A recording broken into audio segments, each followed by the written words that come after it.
Our keynote speaker this morning is a renowned journalist and television personality who is currently the host of CNN's The Wonder List with Bill Weir. This is a show that takes him around the world in search of unique people, places, and cultures on the brink of seismic change. He is known for his frontline reporting and constant exploration of the unknown. Prior to joining CNN, he spent a decade with ABC News, reporting from across the globe. Please welcome Bill Weir. Hello. Good morning, everyone. Oh, it is so great to be with all of you. Hello, Nashville. I guess we should say buenos dias, or ni hao, or здравствуйте. I had to Google that, if you can't tell, because I was your worst nightmare as a student. I was the kid who rolled his eyes at Senora Kruczarski when she said, otra vez en español. I hated conjugation, I hated vocabulary, and when I'm here with all of you beautiful people today, I'm looking for atonement. I want to make up for that.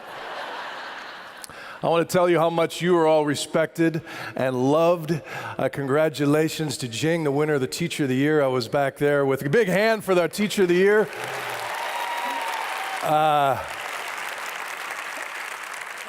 I was back there sharing the green room, and they were reaching for the Kleenexes as she hinted that there was going to be some student gratitude as a surprise, and just proof that all of you are in this for such the right reasons at such a vital time, I think, in human history. And if I could go back in time, if I could build a time machine or reach through a portal and grab my high school or college self by the neck, when I was being such an obstinate brat about language studies, and tell them, you're going to need this. You're going to need this language. And they say to Chile to do live coverage of miners trapped in a mine they're pulling out, or when they send you to Puerto Rico to cover Hurricane Maria, or any other places around the world that I've been lucky enough to visit. Every time I kick myself and I become reliant on some people I'd like to celebrate here in a second. You remember that great book, The Hitchhiker's Guide to the Galaxy, Douglas Adams? Yeah. The only thing I remember from that book is the babble fish, the little fish you stick in your ear, and immediately all the languages of the world become crystal clear. And my little girl and I, we often have a regular game we like to play is pick your superpower. And she loves the Flash, so she goes for human speed. But I'm always torn between time travel or knowing every language. Because as a journalist, those are the keys. Those are the two things that I wish I had power over at any given time, because on any given day, my office may look like this. This is my Christmas card photo from a couple years ago. This is in the South Pacific. We're going to talk about these people because today I'd like to talk to you about sort of stories and secrets of the happiest and healthiest communities from around the world. And it's kind of a cool story about how we ended up here together today. I started in little TV stations in the Midwest. My first job was in Austin, Minnesota, which is the birthplace of Spam. Yeah. Gophers in the house. Little town of 20,000, meatpacking town there. And then I went to Green Bay, Wisconsin, got to cover my Packers. Yeah. And then I spent a few glorious years doing the WGN Morning News in Chicago. Any Chicagoans? Yeah. And then went out to LA, Los Angeles to do sports for a while. And then 10 years ago, or about 13 years ago, I got a call from ABC News, and they were starting a weekend Good Morning America, and I thought they'd made a horrible mistake.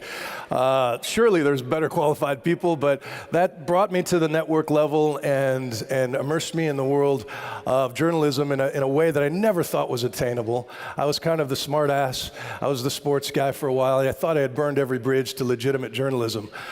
But luckily I was given this chance, And I spent 10 years at ABC and filled a couple passports, covering disasters and interviewing, famous people and powerful politicians and whatnot. But it was always, because of the format, it was always tight. You could just drop in, parachute somewhere, spend a day or two doing the breaking news, and then it was on to the next one. And I always craved some immersion, to do long-form storytelling. I always thought, boy, what would it be like if I hung out here for a couple weeks, what kind of stories I would tell. So about 4 years ago, I came over to CNN to replace Piers Morgan. They were looking for a new host in prime time, and they threw me on the air just as the Malaysian airliner went missing. You remember that story? And so every night, my first month on the air at CNN, I was talking to the same 4 retired pilots about the same 4 facts. And I thought I'd made a horrible mistake, because I came to CNN for the variety. I wanted to do the range of storytelling. And but to my boss's credit, he could tell that I was miserable. And he called me one day and said, maybe you should just go get on a plane and find us some stories. Could you do an original series? Anthony Bourdain's show had taken off. They were looking for more. And I said, I know exactly the kind of show I want to do, because I've got this 13-year-old girl, and she's going to turn my age in the year 2050. So I wonder, how many glaciers will be left in the Alps? How many black rhinos in Namibia? How many lions in the Okavango Delta of Botswana? How many species will go extinct in the Galapagos Islands in our lifetime? And when they do, what would God and or Charles Darwin think? What happens when unchecked tourism and development closes in on a treasure like Machu Picchu? A glorious place. We just did this episode. It was our series finale last week. Or what about Havana? How long before Cuba looks like Cozumel? And can the Colorado River sustain another 20, 30 million people in the lifetime of our children? So much to my surprise, I pitched this idea as the Wonder List, and he said, yeah, go do that. Go build a team. And before you knew it, we were climbing into all forms of transportation. I got to look at the globe every year and say, gee, I wonder what's going on in Patagonia or Iceland or Africa. I got to go into the most incredible places with this little group of guys. That's Cassius, my producer, seeing the Grand Canyon for the first time. There we are diving in the Bay of Pigs in Cuba. There's Holly in Bhutan, taking a chopper into the Florida Keys, hiking with Buddhist monks. There's some more of Bhutan. But we would just put this sort of clip reel together as a closing credit for the end of this last season, and a kudos to my little team of guys, producers, photographers that I travel with. But it struck me as I was watching this that ultimately, as we go into places that we'd never been before to try to explore, we're just goofballs with cameras. We're just dorks from America trying to fit these strange smells and signs and customs into how we make sense of the world. And the real heroes that make this whole secret sauce come together are our translators and our fixers. These are the gatekeepers that really open me up into taking it beyond just a travel log where we're looking at pretty pictures. And this is one of my favorite parts. That's Julian, one of my producers. And that's the GoPro we had rolling on the hood of the car every time we went somewhere. And he had all of our fixers push play, would push record. There's Josue in Cuba, there's Sarah in Egypt. And we had, there's Fleur and Michael in the Netherlands, Felipe down in Chile, there's Sinjin in Colorado and up in Alaska, even some of our domestic episodes, Ingo. And so what I wanted to do is take a moment, this speech is specific to all of you guys, so I want to take a moment to celebrate the difference between a translator and somebody who can take you with those 5 C's I just learned about into the heart of understanding a completely new place. So when we pulled into Havana, I went down to Cuba with a certain set of expectations. As a kid who grew up at the tail end of the Cold War, I just assumed that these were a bunch of pent-up capitalists and small d Democrats waiting for the Castros to kick so they could turn this place back into Godfather 2. And Jose was my fixer. He's a local journalist. We tend to go for journalists who know what's going on in their country. And the first thing he said when I walked in, he says, "You're not going to like me. I'm a communist." I said, "All right, bring it." And he told me a joke. He said, "I'm going to tell you a joke that would have gotten me locked up about 3 years ago. What are the 3 biggest successes of the Cuban Revolution?" he asked. Well, actually, the joke starts with 2 old Cubanos are working on the car, working on the old Ford in the sun. And one of them says, "Hey, Manuel, do you know what the 3 biggest successes of the Cuban Revolution are?" And he says, "Yeah, science and medicine and sports." And, "Okay, you know what the 3 biggest failures of the Cuban Revolution are?" He goes, "Yeah, breakfast, lunch, and dinner." And without that kind of sense, window into the local humor, I wouldn't have understood the place as fully as I did. In Egypt, Sarah was the kind of translator who didn't just tell me what the person was saying. She told me what they weren't saying. She's the kind of person, producer, fixer, who could say, "Yeah, the falafel guy, he may be singing the praises of General Sisi, the leader of Egypt, but he was really watching the secret policeman who was standing behind us during the entire interview." Things I would have completely missed, obviously.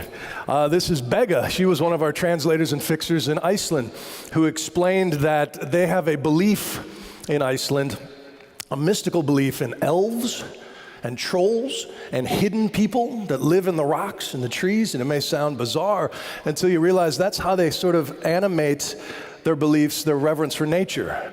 If they're going to build a new road, they want to make sure the people who live in the rocks are cool with that, which is a completely different way to look at the world. She took us to basically the biggest Woodstock of Iceland, where 1/10 of the country comes out and not only sings Icelandic folk songs, but then we'll do like, Aha, Take On Me, hits from the 80s, because Iceland is right between Europe and the United States, and they're influenced from both sides. They live right on that continental rift. And what's interesting is Iceland also leads the world in unwed mothers.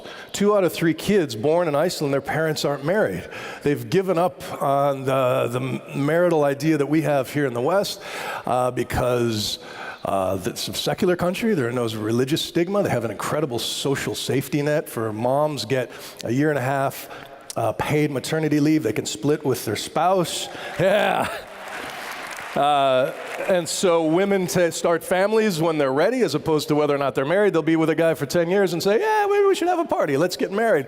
So I went there thinking, I wonder what a society looks like that has given up on this idea. And I met this beautiful couple. They had 3 children with 3 different spouses between them, and they all came to the wedding. And Prindis, this beautiful Icelandic, they're all Viking blood, and very small community. It's about the size of Tulsa, Oklahoma, the whole country of Iceland. But she struck me when she said, "You have this saying in America, a home is broken after a separation. Why does it have to be broken?" That was such a foreign concept to her. So just a few of the people who have opened my eyes through the glory of linguistics, through just knowing the language and translating things for this dopey America as he tries to figure it out. And it really is about connection. If you can explain to somebody in the U.S. that the word for coziness in Denmark is hygge, it's where you bring people together. Or in Holland, similar feeling. I'm going to blow this one. I think it's gezelligheid, which is another feeling of coziness, but the way they describe it is it's like being inside a shell, a hard outer protective casing, but with fur lining on the inside. Like, everybody wants to feel that, regardless of where you're from. So that's just a little sample here, but now I'm going to take you to 3 places on my journeys that have given me lessons on at least how to try to be a little healthier and a little happier here in this chaotic age we live in America. And we're going to start in the South Pacific. Take a look.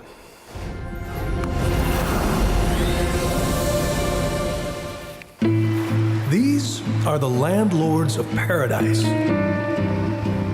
owners of some of the last unspoiled islands on the planet. And when I saw them in this photograph, I just had to go there. Had to find out how long they can hold on to life this pure.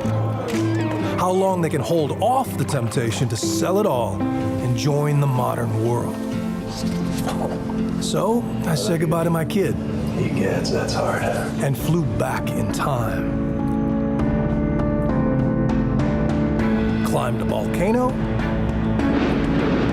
hopped a boat, made some friends. I just drank a half a coconut of somebody else's spit. And when I climbed to the exact spot in that photo, I discovered there is a lot more to this place than meets the eye. Turns out I found a modern Garden of Eden right before they bite the apple. My name is Bill Weir, and I'm a storyteller. Yeah, you know that already. So, Vanuatu, it's this cluster of about 82 little islands down in the South Pacific, sort of between Hawaii and Australia. And you fly for 2 days through Sydney just to get there. We get to this island of Motolava. There are 2 cars on this island. This is the one that runs. The gas tank was literally in the passenger seat between your legs as you rode next to them. They speak Bislama in Vanuatu, which is a pidgin or Creole mashup of the 100 different languages that exist on all these different islands. I did some research on that. It's from the French bêche de mer, sea cucumber, which they used to trade in this part of the world. But for me, it was really fun to figure out linguistically. This is the beer of Vanuatu, and that means number 1. Yeah, see, I had the same moment of realization, number 1. And from then on, I was the number 1 journalist from America. But these people live, it's like they live inside a screensaver. Sugar sand beaches, papaya the size of your head, kids that can amuse themselves without screens. All day. Some of the guys said, hey, let's go camping tonight. When they want to get away from it all on Motolava, they take a boat out and stay on Reef Island. And it was kind of getting towards dusk, and I said, what are we going to eat? I noticed we didn't pack any provisions for this trip. He says, we're going to fish. And I said, really? Okay, it's going to be dark soon. They throw nets into the water and filled it up in the bottom of the boat in about 7 minutes. It's just these reefs that are just full of life. And unlike so many other places of the world where just surviving is a day-to-day struggle, these folks have an abundance of natural resources. And what really inspired this trip was a photographer by the name of Jimmy Nelson, who does a project called Before They Pass Away, where he goes and takes these sumptuous photographs of tribes around the world. This is the photograph that inspired my trip. And I said, I want to go to that spot, and I want to meet those guys. And gloriously, thanks to the beauty of my job, flew around the world and walked through a jungle, and there's the guy in the photo. His name is Bob. He was actually wearing a New York Yankees t-shirt the day I met him. And it turns out that Jimmy Nelson, the photographer, had actually asked him to put on his tribal gear and climb the rock, because nobody goes up and climbs that rock. That's ridiculous. But he opened my eyes to the struggle that people like this around the world are having in this modern 21st century. He told me the story about the day a white man showed up with a bag full of money. This man came here, and he was very, very friendly. Bob has a similar story about another rich white man, this one from California, who had plans for the entire island. 3 million. Okay, so that's $30,000. Yes. 3 million is only half of this island. Okay. Yes. So he wanted to buy half this Only island half of this for island. $30,000. You could stay and keep the other here. half, Yes. and then work in his hotel. Yes. And next time he come back with money now. He came back with actual cash. Cash Okay. money. With the big money, he opened up the cash money and said, here your money. I never seen a big bag of money. This is my first I see the big money. Like I seen in television, but not in the real. Hey, I've never seen a big bag of cash. Like, not like that. When I was seeing, all my body shaking. I'm sure. Yeah, it's shaking and all my kids running Oh and my I'm gosh. crying. And I said, oh, I'm gonna say yes or no. This is my money. It's in front of me. In the end, he just couldn't bring himself to sell. But for his neighbors, the temptation was so much harder to resist. The men said, you can bite it. Yes, you can bite it. But the whole women- island. But the women said, oh no. No way, hold No on. way. Yes, Interesting. yes. Yes, the landladies of paradise didn't want to become tenants. But it seems like only a matter of time before someone makes them an offer no one can refuse. If a lot of white people come and they get electricity and better roads and a lot of these things here, it will change your life. It'll change the rhythms of your life, what time you go to bed, when you wake up, when you get to fish. Maybe your children will be working in a restaurant instead of fishing on the reef. Fishing on the reef. Is that okay? Yes, maybe to me it's okay. It's okay to you, yeah. Be careful what you wish for.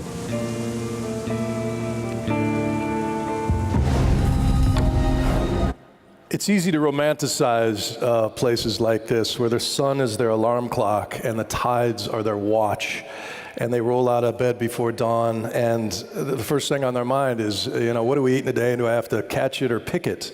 It's easy to romanticize those sorts of lives.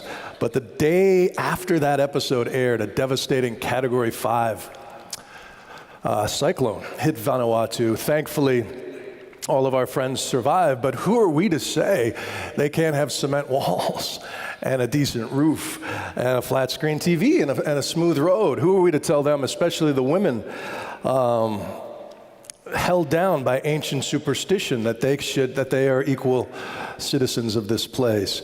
Who are we to stop this from happening? Bob can't wait till the hotels arrive. He thinks that's a ticket to a better life because he has a cell phone. He's seen what we have. He wants it too. But what's interesting is you go a couple islands over and you meet the Yakel, who literally live like this in the trees, but not out of isolated ignorance, but by choice. Their chief has actually been to Manhattan and London, and they said, no thanks, we're fine. Happiness is directly proportional, most positive psychologists will tell you, to the number of people you are willing to hug in your life. We are wired, we evolved to be small, tight societies, about the size of a small combat group or a small church or a VFW hall. We're not wired to have 1,500 Facebook friends that we never see anymore. And so these societies, this example is because every day is a matter of communal survival. It forms the tightest human connections. Sebastian Junger's great book now called Tribe, the great war photographer, talks about our veterans coming back from war and missing the action and being depressed, and you see the suicide rates as people try to come back into society. I always thought that maybe that had something to do with sort of the adrenaline charge of being in a firefight. It has more to do with being part of that group where every day your roles are defined and every day you're dependent on each other. And I went back through the Sydney airport after this, and going through duty free, the riot of like electronics and perfumes, made me really think about what we think we want, what we need out of life. But the question is, can a place like that move into the modern world and find some middle ground, maintain, hold on to their culture, hold on to the simplicity and the purity of their land, and still grow and still develop? Well, I went looking for that and found the next best model of that way up at the roof of the world, a little fairy tale kingdom in the Himalayas. Check this out.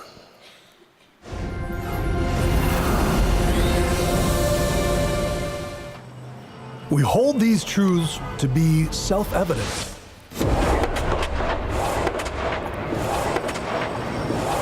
We are all created equal.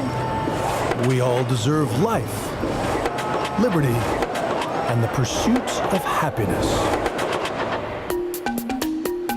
Man, there's a concept for you. The pursuit of happiness as a God-given right. It's an idea so American, Thomas Jefferson even capitalized the H.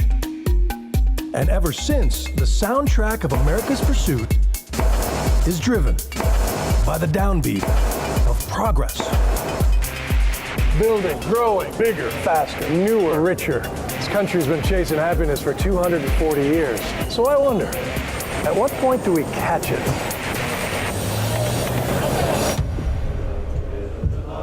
I wonder, because we are headed to a kingdom of happiness, where that pursuit sounds like this.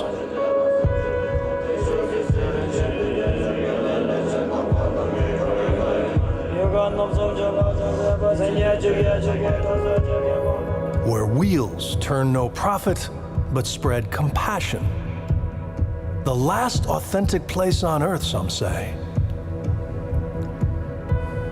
But for how long? And when it comes to the pursuit of happiness, what do they know that we don't? Bhutan is this place. It's this little mouse of an island or a country between two elephants of China and India, way high up there in the Himalayas. And it's about maybe the population of Charlotte or Oklahoma City, and they live in these pristine valleys, sort of cut off from the rest of the world. They didn't get television until 1999. I went up to this farmhouse where this woman still brings her water by a pail up this ladder every day, but she had a satellite dish, and the first thing she asked me was, "Is Donald Trump for real?" Professional wrestling is now the most popular television show in Bhutan.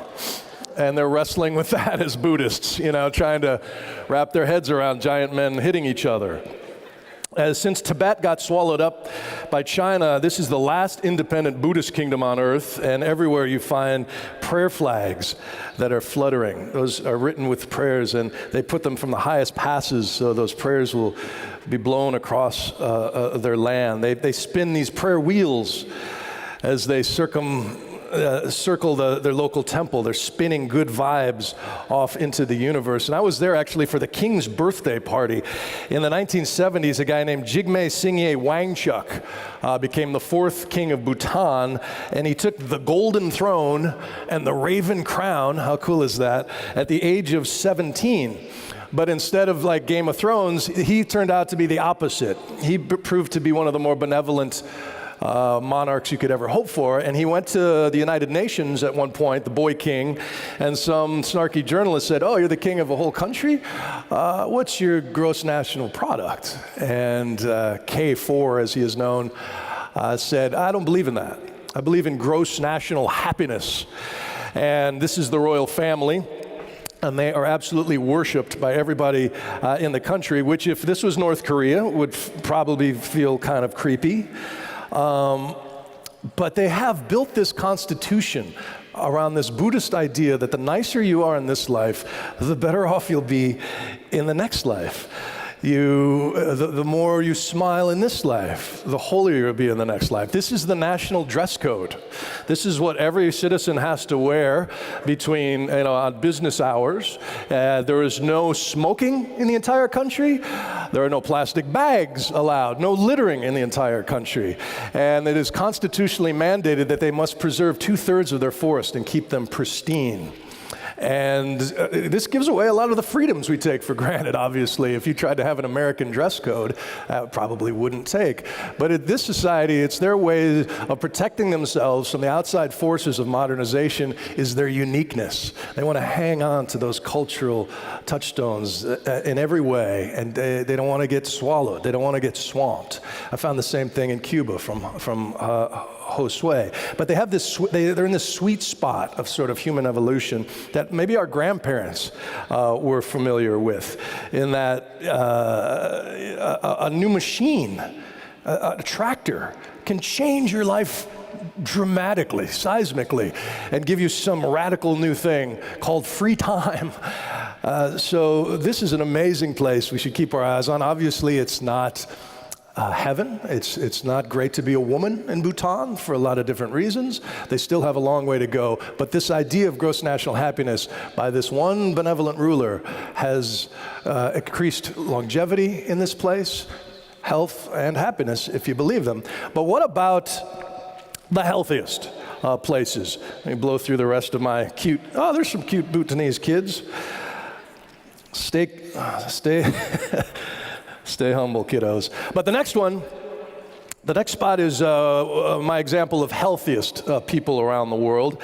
This is a guy jumping off a rock on an island in Greece called Ikaria, one of the blue zones around the world where people live to 100 at incredible rate. Here's a sample.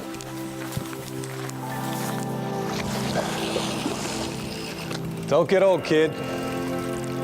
That was a constant chorus from my old man. Among the many pieces of advice he used to throw, it was always, don't get old. It's a bitch. The older I get, the smarter he seems. And ever since my kids started kicking my butt and last one to the lake is a rotten egg, I've been thinking more and more about longevity. And I've been reading about these places called blue zones, specific locations around the globe where people manage to cheat death with all their marbles for a decade longer than the rest of us. One of the purest blue zones is a gorgeous little island in Greece, a place where living to 100 is no big deal. But some there worry now their unique recipe for longevity is slipping away. So it seems like a worthwhile trip to go investigate, to drink their wine and dance their dances. And maybe have some good fish. So let me tell you the story and the secrets of the island where people forget to die. I was flying through Athens and the guy said, "Where are you going?" I said, "I'm going to Ikaria." And he said, "Ikaria? Take off your watch. Americans don't do well in Ikaria. You have to learn to relax." It's this rocky, rugged little island, not far from Samos or the resort islands that you've heard of. But because of a quirk of geography and wind, the modern world basically passed this island by. There's no natural port there. It was named for Icarus, who flew too close to the sun. And this is the CNN, let's see if I can find it, beautiful sunset. There's the CNN Ikaria Bureau that I worked from.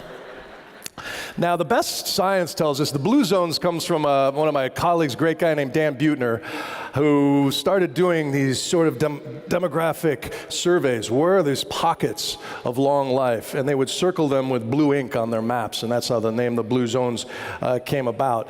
But the best science these days tells us that genetics only make up between 25 or 50% of our longevity, the genes that you were given. And the rest is based on where you live.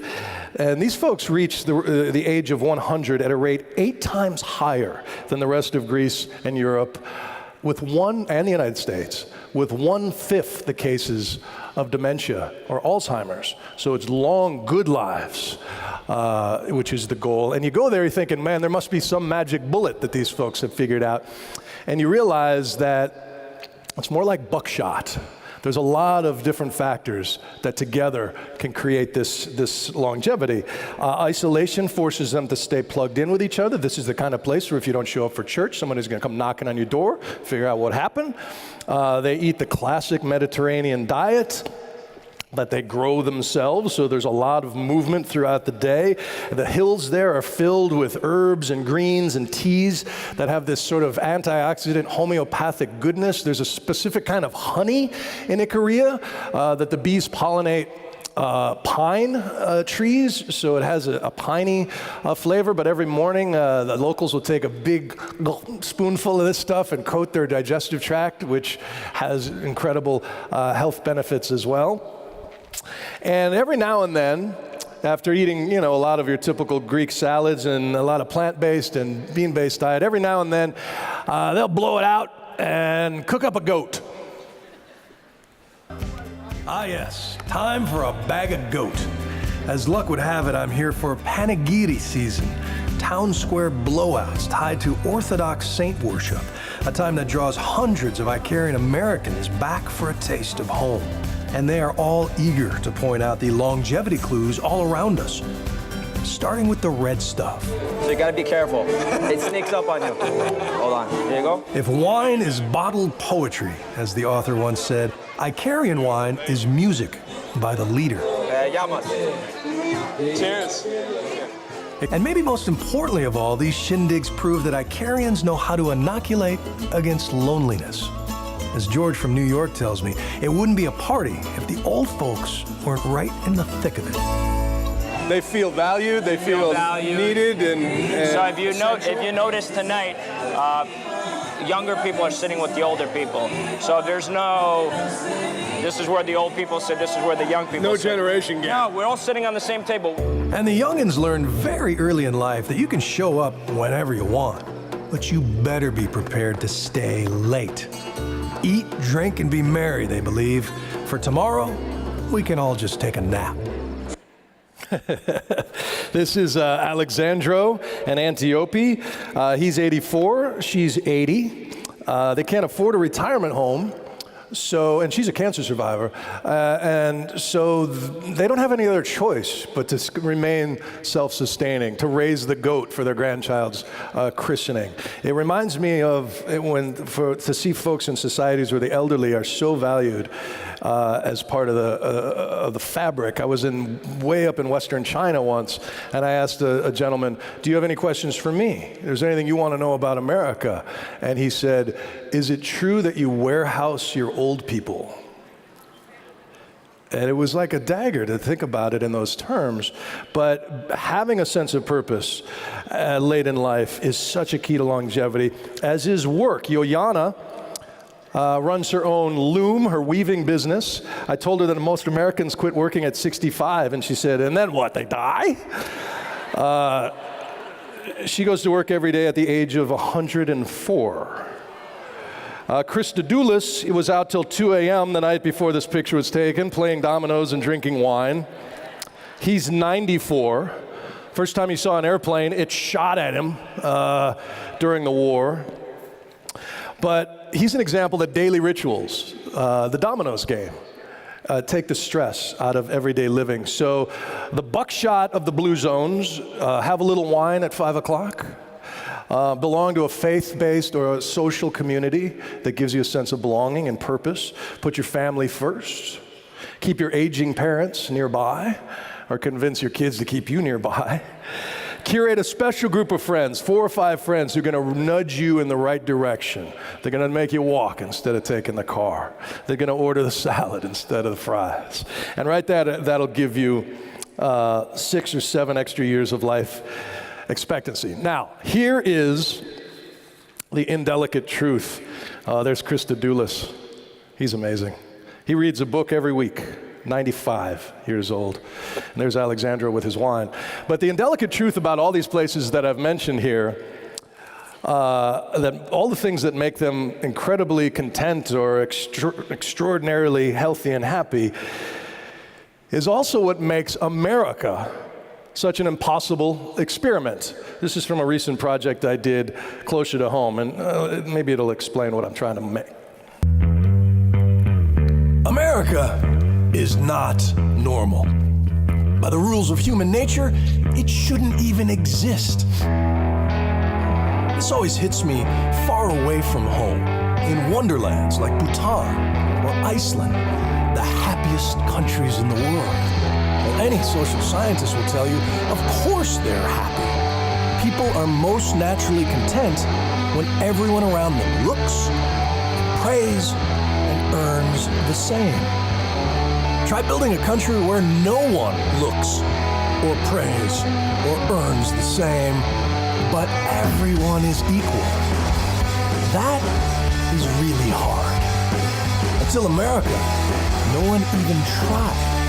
And it's kind of a miracle we've kept it together for 240 years. But if this noble idea is going to survive the age of Trump, it's up to us to ask fellow Americans, where are you from? A lot less fear, and a lot more wonder. Up to us to study our own histories and why we clash. And what the hell? I'll go first.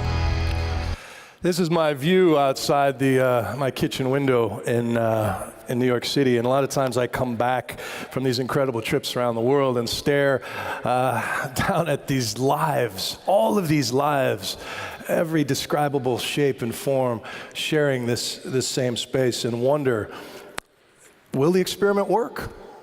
Will the American idea work? This is the map we know so well. Your colleagues in the classroom next door, I'm sure, teach it there. But if we strip away all of the borders and we start thinking about our country the way I think about going to Bhutan or Iceland or Peru, and you think about this big landmass that we all share, not as one country, but 11 different countries, stuff starts to make a little bit more sense. This is from a book called American Nations by Colin Woodard. I highly recommend it. He studied migration streams going back 400 years. And why can't we all get along? Because we never have. We are an accidental country.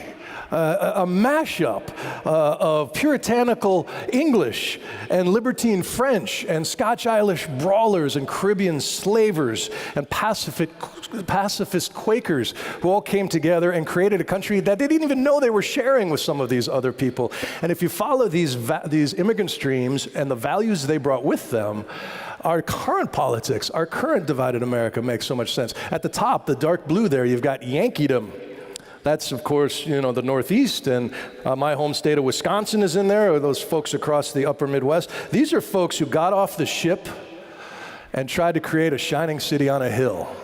These were the folks that wanted to build a better society on earth, so they got off those ships from England.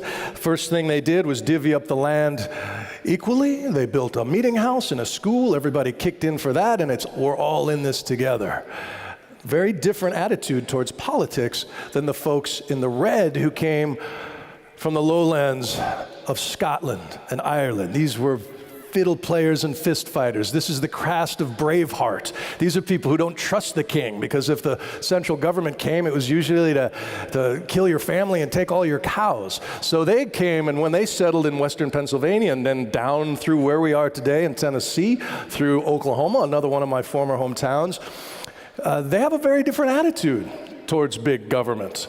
And so if we think about Yankeedom and Greater Appalachia as two different countries with different value systems, it's like comparing Italy to Spain in a lot of different ways. You never ask, well, some people ask why Europe can't be more cohesive, but they're different countries, they're different societies, and the only way America is going to work is if we start celebrating these divisions, these histories, these cultures, and appreciating them for what they are. You think, well, this is 300 years after these folks moved in. We're all watching The Bachelor. We're all eating at Applebee's. All of these divisions surely are melting in modern times.